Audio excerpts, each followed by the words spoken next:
गीता माता की जय। श्री भगवान वाच आदित्यानामहं विष्णुर्ज्योतिषां रविरंशुमान् मरीचिर्मरुतामस्मि नक्षत्राणामहं शशि। पहला श्लोक में भगवान बोले, इसके पूर्व के श्लोक में, ये 10वां अध्याय का 21वां है। 20वां में भगवान बोले कि मैं सब जीवों का आत्मा हूँ और सबका आदि मध्य और अंत हूँ। मतलब सब में मुझे देखो। अर्जुन का प्रश्न है कि मैं आपको कहाँ कहाँ देखूँ, अपनी विभूतियों का वर्णन कीजिए। अगला श्लोक में भगवान बोल रहे हैं, आदित्यानाम अहम विष्णु, मैं अदिति के पुत्रों में विष्णु हूँ।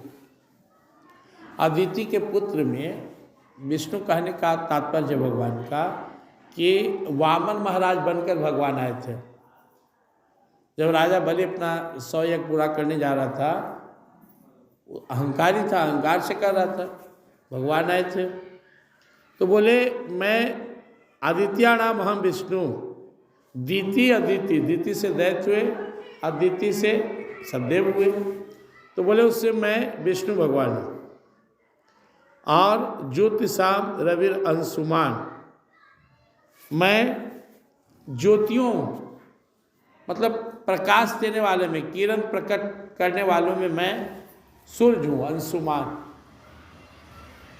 मैं ही सभी को प्रकाश देने वाला सूर्य हूँ। यानी हमें जब भी भगवान सूर्य नारायण पर नज़र पड़े तो अनुभव करें कि हमारे परम प्रभु का यही विभूति है, उन्हीं का भी स्वरूप है। विष्णु भगवान को देखे तो अनुभव करें, प्रभु बोल रहे विष्णु मैं ही हूँ, सूर्य नारायण मैं ही हूँ। और क्या करें भगवान, मरीचिर मरुतामस्मि, मैं मरुतों का तेज और नक्षत्राणाम अहम शशि, नक्षत्रों का अधिपति चंद्रमा हूँ। अदिति के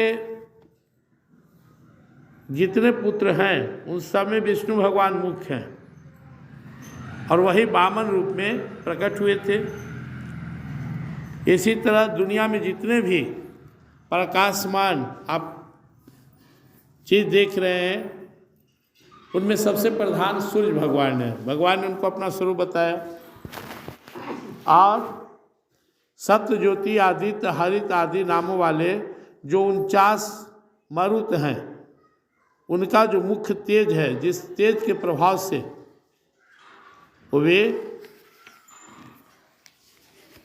संसार में प्रसिद्ध हैं या प्रकट हुए, वो भगवान अपना ही स्वरूप बताया।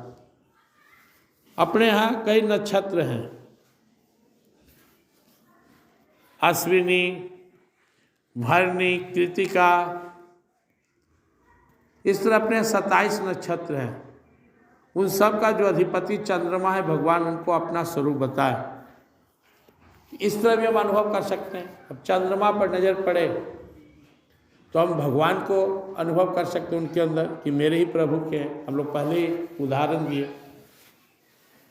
किसी का मकान नजर आए तो मकान देखकर वो व्यक्ति याद आ जाता है कि वो इनका मकान है। मंदिर देखते हैं, शिवालय, तो शंकर भगवान याद आते हैं।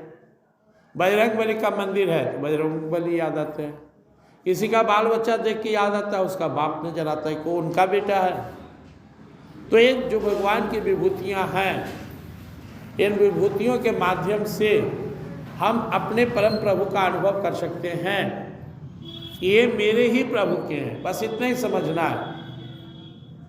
सूर्य भगवान मेरे ही प्रभु के हैं, विष्णु भगवान हमारे प्रभु के हैं, चंद्रमा हमारे प्रभु के हैं, मरुत हमारे प्रभु के हैं, सब हमारे प्रभु के हैं। एक छोटा बच्चा अपने पिता के साथ कहीं गया देखने, उनका जमीन, उनका जायदाद, उनका महल, उनका फैक्ट्री, तो जैसे से देखता है सोचता है कि हाँ मेरे पिताजी के पास तो बहुत कुछ है। पिता बताते हैं देखो यहाँ से वहाँ तक सब जमीन अपना है, ये बिल्डिंग अपना है, ये कंपनी अपनी है, ये जो गाय जितना है गौशाला अपना है। तो बच्चा के मन में भाव उठता है कि मेरे पिता तो बहुत बड़े आदमी है, मेरे पिता के पास तो बहुत धन संपत्ति ऐश्वर्य है।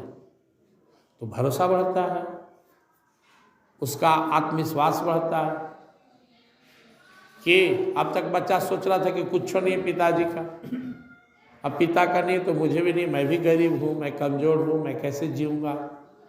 अब उसको पता है कि बहुत है, ठीक से रहूँगा तो सब अपना ही है। तो हमें भी शुरू में ऐसा लगता है कि हमारे भगवान पता न कैसे हैं, फिर हम कथा सुनते हैं, भक्तों की रक्षा करते हैं, भक्तों को संकट से बचाते हैं, भक्तों को धन संपत्ति देते हैं, रोग शोक से बचाते हैं, और जो भी है सब हमारे प्रभु के हैं, जितना देवी देवता सब हमारे प्रभु के हैं। तो हमारा भरोसा भगवान पर बढ़ता है, विश्वास बढ़ता है, और धीरे धीरे एक दिन क्या समझ में आएगा, सब कुछ मेरे ही प्रभु के हैं, मेरे प्रभु के अलावा कुछ है ही नहीं। यही अंतिम सीख है, अंतिम साधना है, जो है मेरे ही प्रभु का है, या सब मेरे ही प्रभु हैं। सिया राम में सब जग जाने, सब तुम ही हो, वासुदेव सर्वो। तो अनुभव करते रहना है आपको, जहाँ जहाँ कोई दिव्य चीज़ नजर आए आप अनुभव कीजिए, मेरे प्रभु के हैं। प्रेम से वृंदावन विहार।